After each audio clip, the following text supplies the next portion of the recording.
Guys, for Christmas, I got some tracer rounds for my 22. I've been kind of holding on to them, waiting until we had a really wet day to get out and try them. This morning, we're gonna try to harvest a few squirrels, and then I'm gonna come back and I'm gonna show you how to make one of my favorite dishes out of squirrel. Barbecue squirrel. It is as simple as it comes, and you'll love it. Stick around. I think you're gonna like this. You know, the very first thing that we gotta do is to make sure these things shoot the very same as the rounds I've been shooting. The rounds I've been shooting are 36 grain, I believe, and these are 40. So I suspect these are gonna shoot a little bit low. Let's shoot a couple times and see what happens.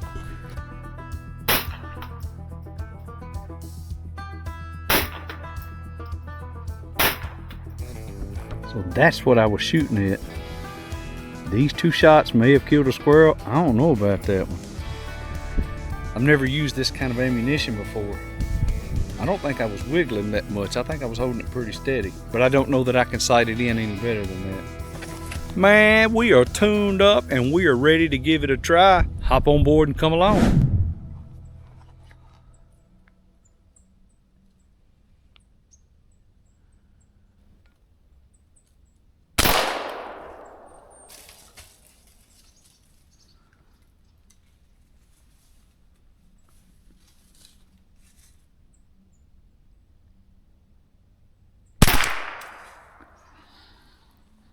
Man, I was looking for that squirrel I just shot, and I saw this dead tree. Y'all look in there laying in the bottom of it. It made it all the way to right there. Let's get it out.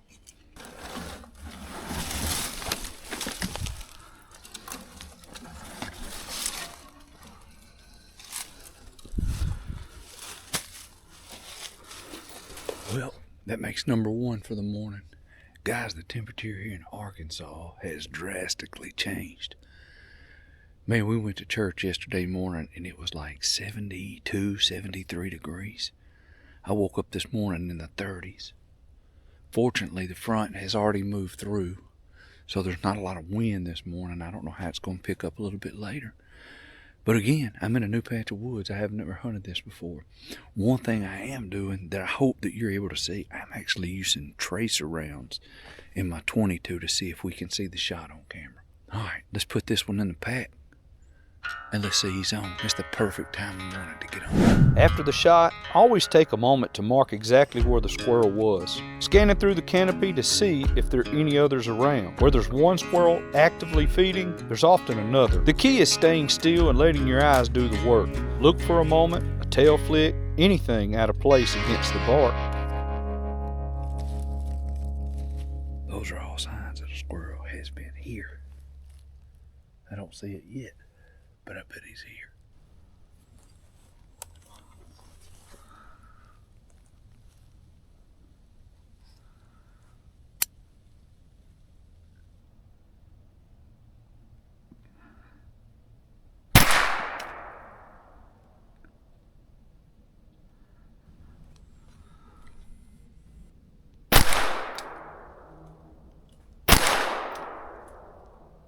Wind has picked up. It's probably blowing somewhere 15, 20 miles an hour. I did kill 2 squirrels before the wind picked up this morning.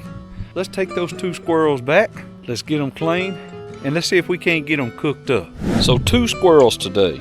And you know what? That's enough. That's a good meal and I'm grateful for it.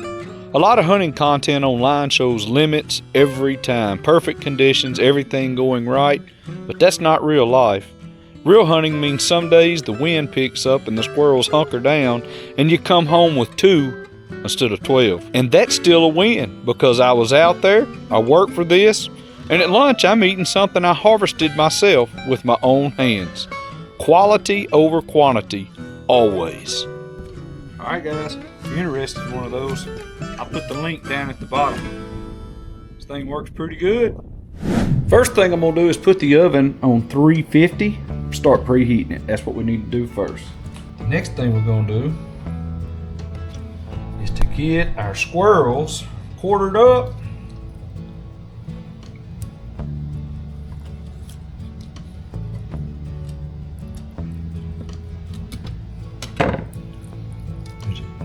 There's a socket right there. If you can kind of bust that socket, you'll be able to cut right through it. So that's what I try to do.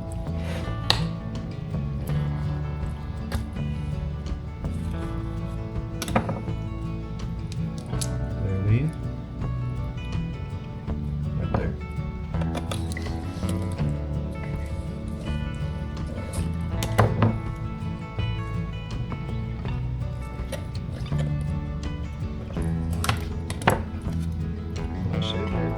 There it is. Right there.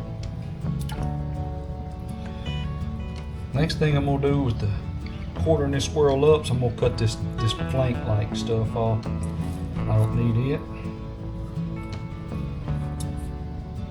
Do it on both sides.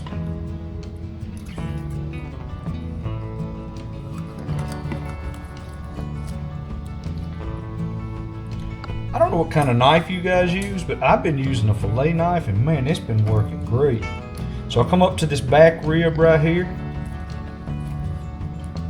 and cut with the rib down to the backbone. Like that. Both sides.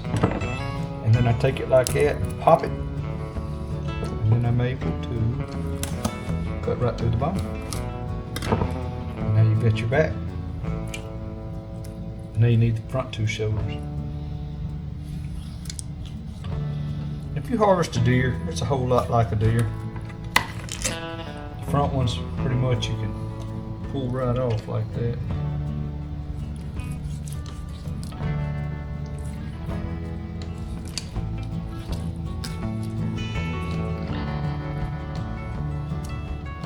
And I discard that, I don't eat the ribs. So I'm gonna put the meat that we're cooking in this dish. Put some pepper on it. Put some pretty salt on it, and the salt comes on out pretty good. I'm going to use this Sweet Baby Ray's right here.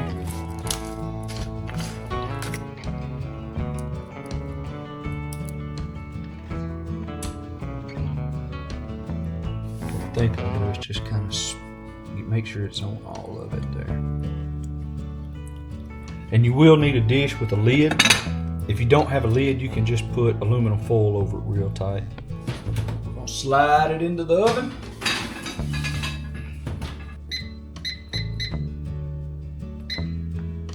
So we've got our timer set for an hour. So after it cooks an hour, we're gonna check it and see if it's starting to get tender. I suspect it's probably gonna take us closer to an hour and a half. So I'll be back with you. All right, so our timer is going off. We're gonna pull our squirrel out and we're gonna see if it's tender. It's been cooking right at an hour now. So let's check it.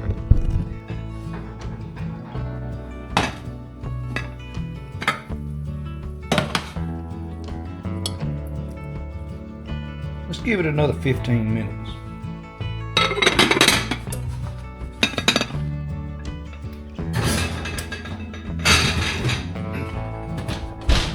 All right, it's been an hour and 15 minutes. We're gonna get our squirrel out.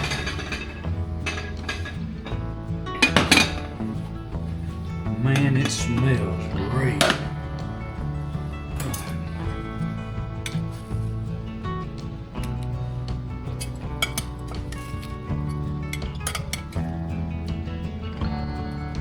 All right, guys, well, we got our squirrel out of the oven here, and it's barbecue squirrel. It's pretty simple. Really salt and pepper, a little bit of barbecue, put it in the oven 350, cook it for an hour and 15 minutes, probably an hour and a half, and pull it out and let it sit a little bit, kind of let that barbecue crystallize on it, and now it's time to try it. Let's say a blessing first. Father, we pause for just a second in our day to say thank you. Lord, you allowed us to go out and you allowed us to harvest these squirrels. And Lord, we just want to be real careful that we don't worship the creation, but rather we worship the Creator. Thank you, Jesus, for this squirrel. Thank you for the food you've given me. Lord, I pray that you'd use it to make my mind strong, to understand your Bible, and my body strong so I can live it out. Thank you, Jesus. All right, let's see what we got here.